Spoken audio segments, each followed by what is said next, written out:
Dulu ada satu dokter nyeritakan kejadian nyata yang dia alami. Dokter ini di rumah sakit kedatangan orang namanya Muhammad. Muhammad di usia 30 tahun. Dia bawa wanita tua, wanita tadi dipeluk sama dia. Dan wanita itu berontak terus. Mau buka jilbabnya, teriak-teriak, berontak kepingin lari. Dibawa ke rumah sakit, kata dokter perempuan tadi, ini siapa? Ini ibu saya. Lah kenapa kok sampai seperti ini? Ya ibu saya memang dari kecil lahir dalam keadaan kekurangan di akalnya. Lalu sekarang kita nganggapnya orang sakit jiwa lah, ada kekurangan. Lalu bagaimana ceritanya kok bisa punya anak? Sakit jiwa kok punya dia?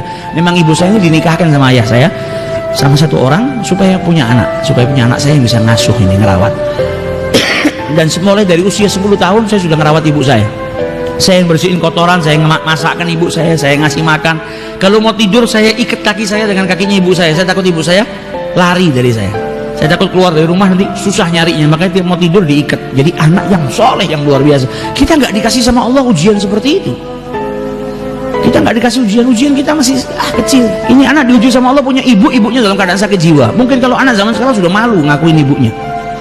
Mungkin ibunya dipergikan ke rumah sakit jiwa sudah supaya anaknya tenang. Ini enggak, sampai usia 30 tahun dia masih merawat ibunya.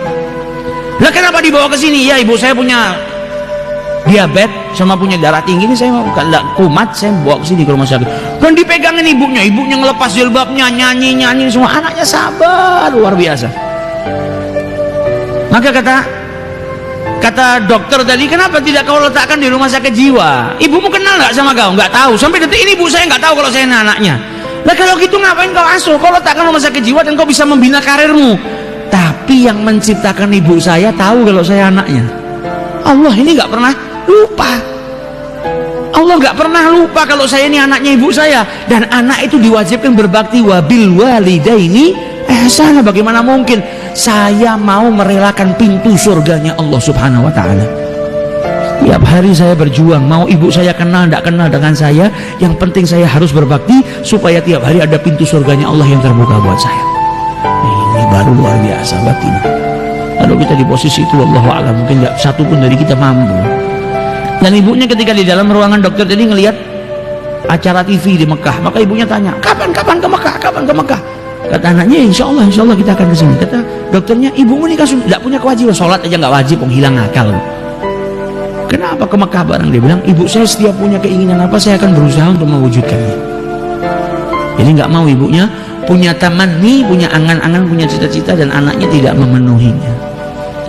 Nah ini baktinya seorang anak yang seperti itu, insya Allah masuk dalam surganya bighairi hisab, karena baktinya kepada orang tua. Kita nggak dikasih ujian yang seperti itu. Kadang kita dikasih ujian kecil, beda pendapat sedikit sama orang tua kita atau apa. Kalau sampai kita nggak bisa menunjukkan, membuktikan bakti kita sama orang tua, ya rugi kita, rugi. Jadi apapun, bahkan dikatakan sama Nabi, wa in zalama memang susah.